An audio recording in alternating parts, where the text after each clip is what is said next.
देखें जनाब, ये मस्जिद के नमाजियों से जो है ना जूते जो चोरी हो जाते हैं, ये एक रक्शे वाले ने जूते चोरी कर लिए और हमने इसको पकड़ लिया है। अभी इसके रक्शे से तकरीबन कोई 3 दर्जन के करीब जो है ना चप्पलें निकाली गई हैं। ये पूरा इसका पीछे भांडा भरा हुआ था और मज़ीद जूते जो हैं इसकी गाड़ी के अंदर तलाश की जा रही है।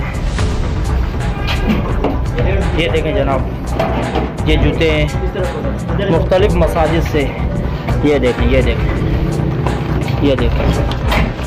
ये कोरंगी अख्तर कॉलोनी में वहाँ फुटपाथ पे जो है ना ये बेचता है साहब, और अपना नाम उसने बाबर बताया है, नाम बाबर बता रहा है। कोरंगी का रिहायशी हज़ारेवाल है।